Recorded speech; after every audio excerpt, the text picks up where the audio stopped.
Je crois que ça, c'était le plus beau sketch. Hein?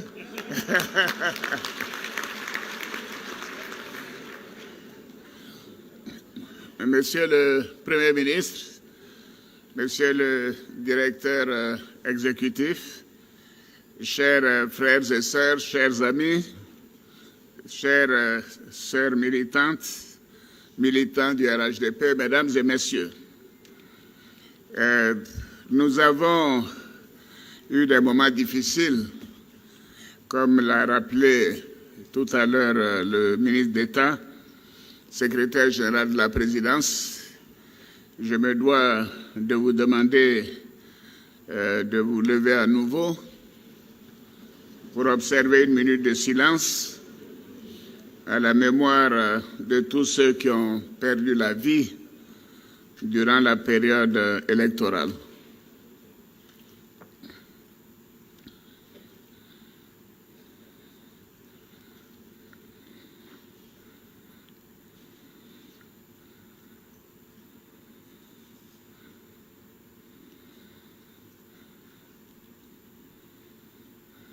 Je vous remercie.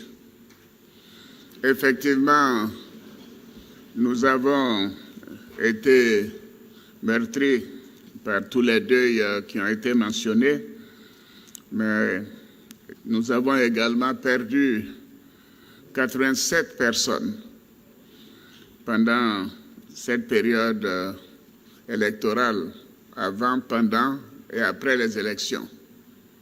Donc il faut dire que c'était un moment douloureux et ce n'était pas nécessaire. Il faut dire que la Côte d'Ivoire mérite mieux. Je pense que la classe politique devra tirer toutes les leçons de ces comportements qui conduisent à la perte de vies humaines. Mais j'aurai l'occasion d'en parler tout à l'heure. Chers frères, chères sœurs, je suis heureux de vous retrouver à l'occasion de ce premier conseil politique de notre parti, notre grand parti, après l'élection présidentielle du 31 octobre 2020. Malgré les épreuves difficiles que nous avons tous vécues, nous venons ensemble de remporter cette élection, particulièrement importante pour la stabilité et l'avenir de notre pays. Tout à l'heure, ceux qui m'ont précédé l'ont dit, et je confirme que cette élection était essentielle pour la stabilité de la Côte d'Ivoire. Donc je voudrais vous rendre hommage à vous, chers militantes et militantes. J'accueille donc avec bonheur et responsabilité la confiance renouvelée de nos compatriotes à travers une mobilisation exceptionnelle et un engagement qui se sont traduits, comme vous l'avez dit, par 94,27% des suffrages exprimés, comme diraient certains, score stalinien, et un taux de participation de 53,90%.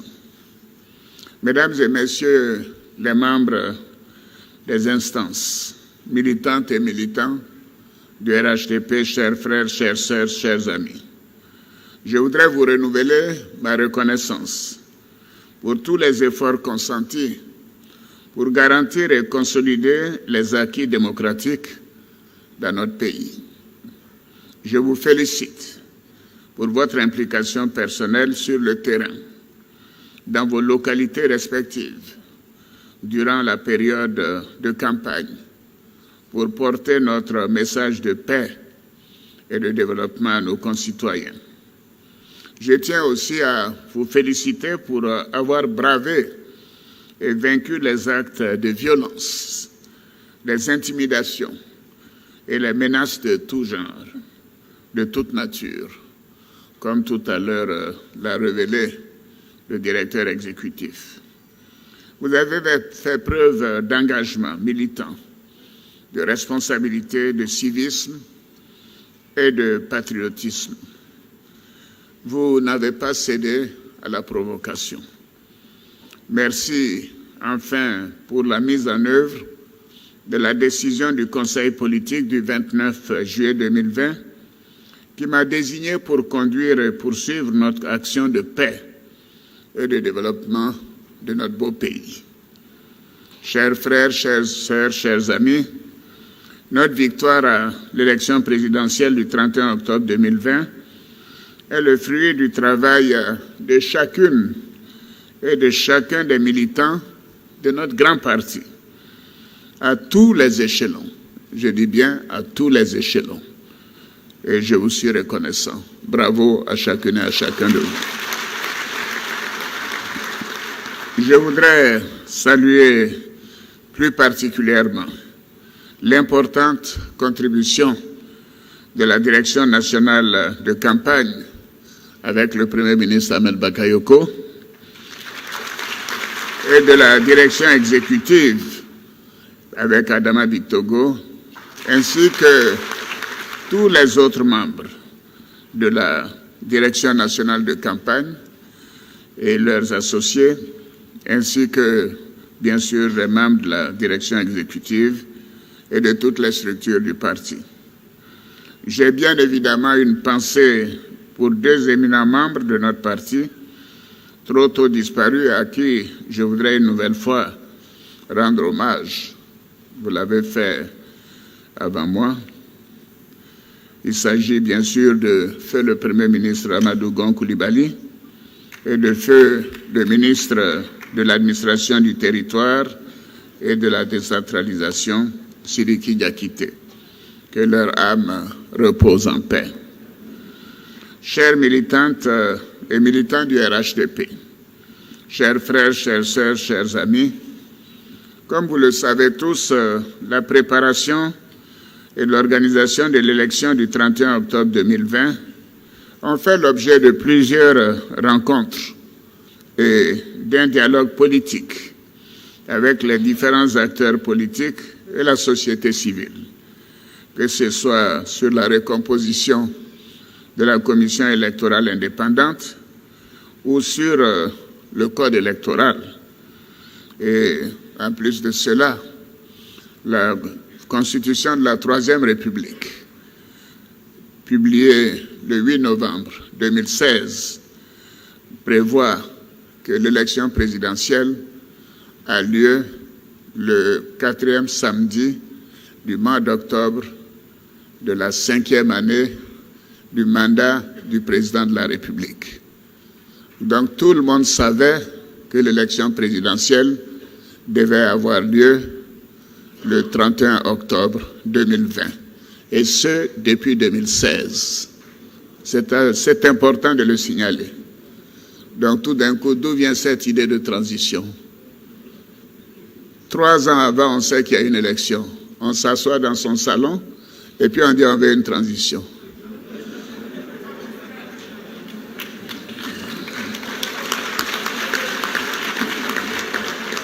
Au regard de tous les efforts consentis par le gouvernement pour la tenue d'un scrutin transparent et apaisé, je déplore les graves incidents dus au boycott, d'abord au mot d'ordre de désobéissance civile. Et je disais à Ahmed tout à l'heure, quand je suis arrivé, j'ai dit, mais les gens ont désobéi à la désobéissance civile parce qu'il y avait un embouteillage. Et comme je n'aime pas utiliser les gyrophares, c'est pour cela que je suis arrivé avec un quart d'heure de retard. Les Ivoiriens désobéissent à la désobéissance civile. Donc je déplore les graves incidents dus à la désobéissance civile et au boycott actif lancé par l'opposition.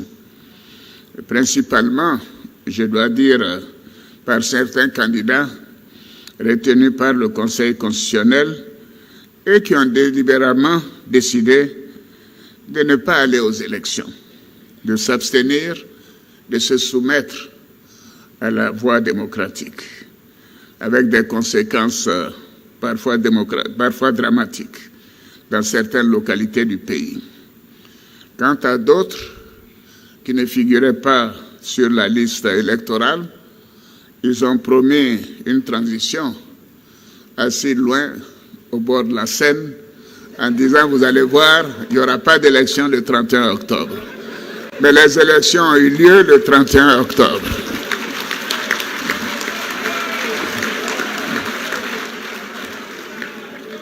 En raison de ces attitudes, certains de nos concitoyens ont eu peur, ont été choqués, et beaucoup ont perdu la vie, et d'autres ont été blessés ou ont subi des pertes matérielles.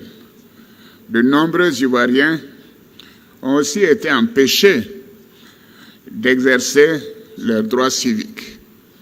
Et là, je considère que nos lois doivent être réformées pour que de tels actes soient considérés comme pouvant conduire à des actions pénales.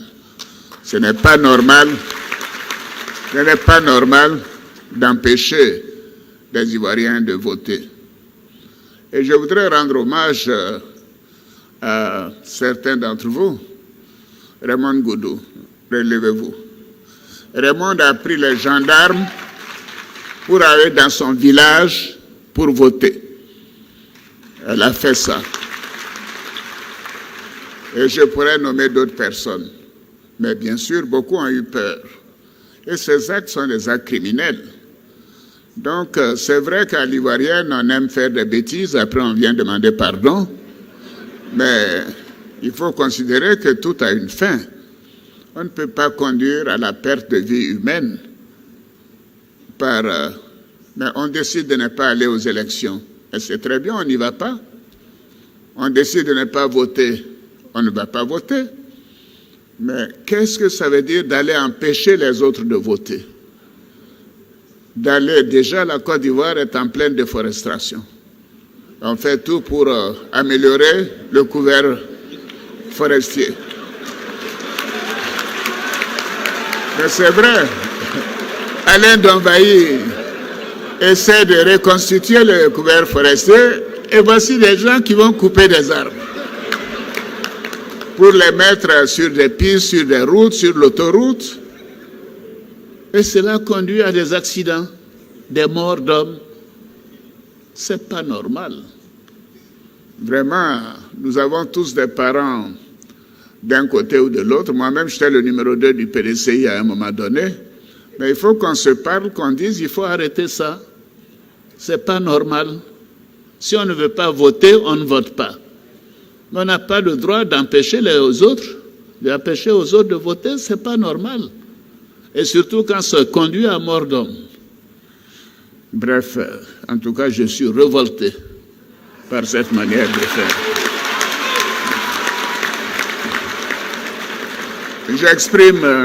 J'exprime une nouvelle fois ma compassion et mon soutien à toutes les victimes et à leurs proches. Au regard de la gravité de ce qui s'est passé, je voudrais à nouveau vous inviter tous, comme je l'ai fait tout au long de la campagne, au pardon mutuel et à la tolérance. Je suis révolté, mais je considère que nous devons continuer de vivre ensemble dans la paix. C'est ce qu'on nous a enseigné. L'opposition a voulu nous entraîner vers la violence et le chaos. Mais vous avez su réagir. Vous avez été digne. Et moi, je suis fier de vous. Merci.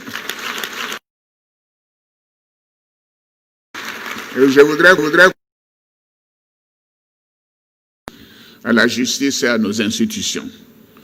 Je vous demande aussi de retourner sur le terrain pour apaiser les cœurs et les esprits, pour encourager les populations à continuer de vivre ensemble dans la paix. Chers frères, chères sœurs, militantes, militants, notre pays est sorti d'une longue période de crise et depuis 2011, nos efforts constants nous ont permis de remettre le pays en marche vers le développement et le bien-être de tous les Ivoiriens. La Côte d'Ivoire est au travail et inspire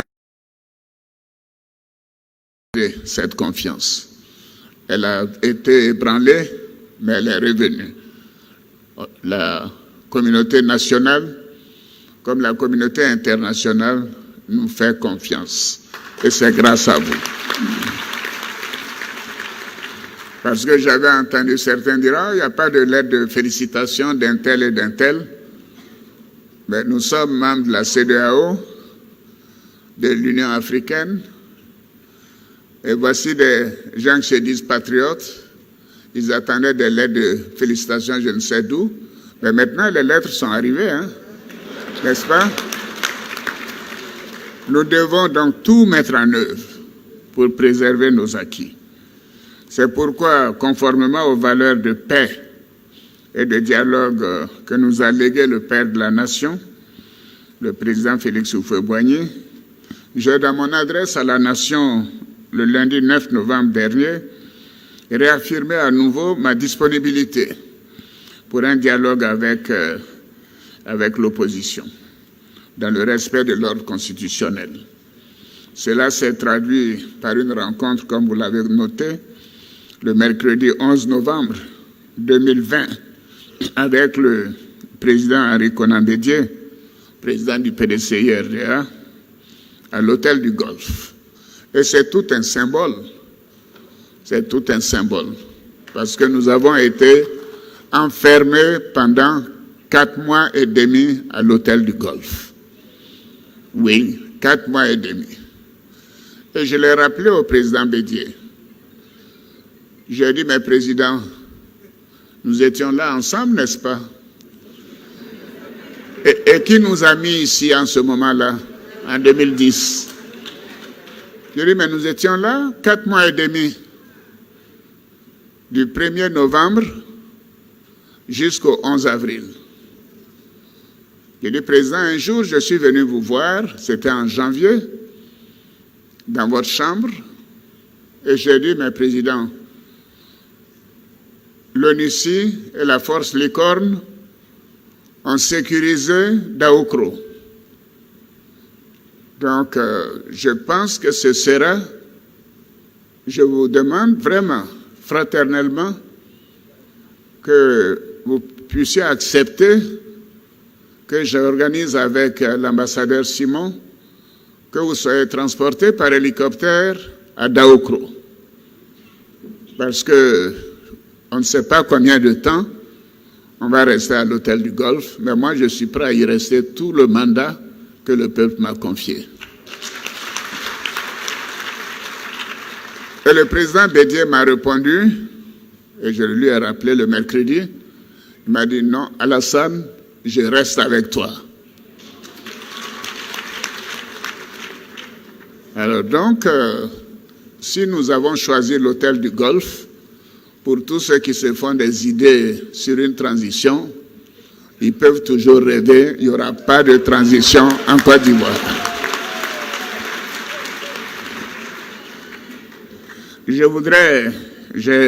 Pendant toute cette période de dialogue, avant le 11, j'ai instruit le Premier ministre Ahmed Bakayoko à renouer le dialogue avec le PDCI-RDA et le FPI, afin de leur permettre de reprendre leur place, parce que ce sont vraiment les deux partis, en dehors du RHDP.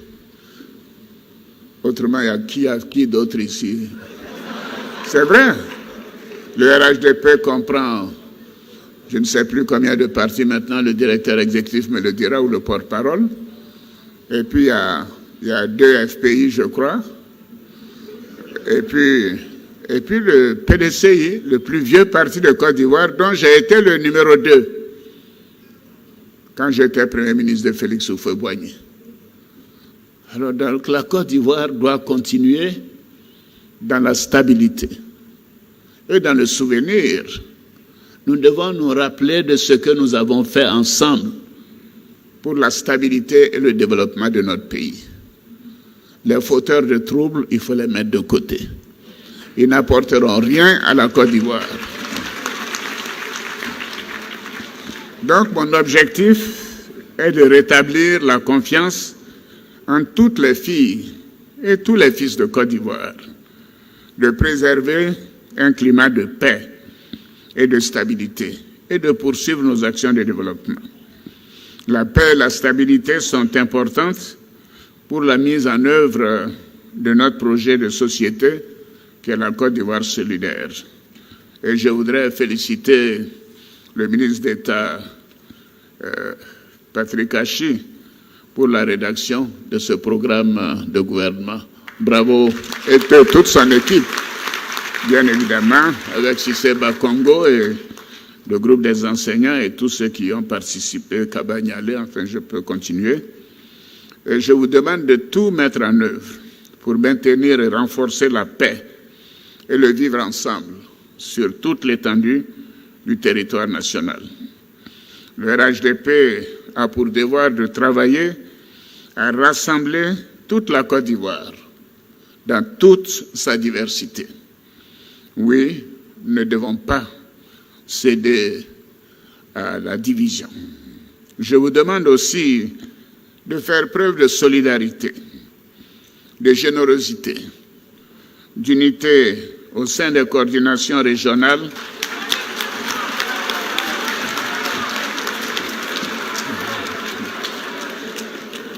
à travers une bonne collaboration entre les coordinations régionales et l'ensemble des structures de base.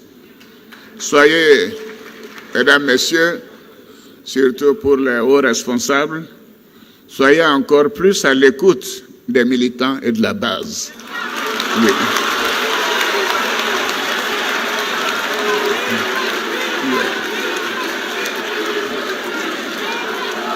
Oui.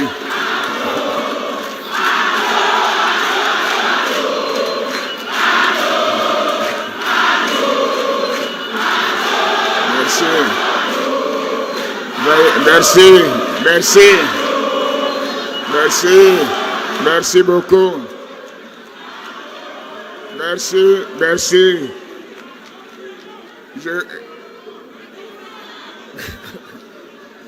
Merci à tous.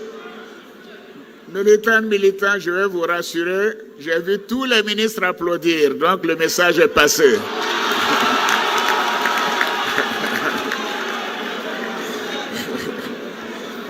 Bien, oui, soyez avec les militants et les militantes, surtout les jeunes.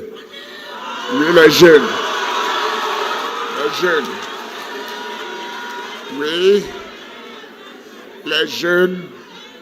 Il faut soyez en contact avec les jeunes. Oui. Bien sûr, nous avons, au titre du gouvernement, toute une série de programmes. Mais je vous promets que nous allons aller plus loin. Oui, parce que nous savons que dans les villages, il y a une certaine jeunesse désœuvrée, non formée, manipulable et qui a été manipulée. Et je vais dire à cette jeunesse de ne pas céder à la manipulation. Le Premier ministre travaille déjà sur un programme pour la prise en compte de cette jeunesse. Ceci doit se faire dans la paix. Ceci doit se faire dans la paix. Et j'ai la ferme conviction que par l'engagement et le travail de chacune de vous, dans l'Union, nous parviendrons à bâtir une Côte d'Ivoire meilleure. C'était le thème de notre campagne. Merci pour votre soutien et nous commençons un nouveau mandat et les gens nous verront au travail comme pendant le premier mandat. Je vous remercie.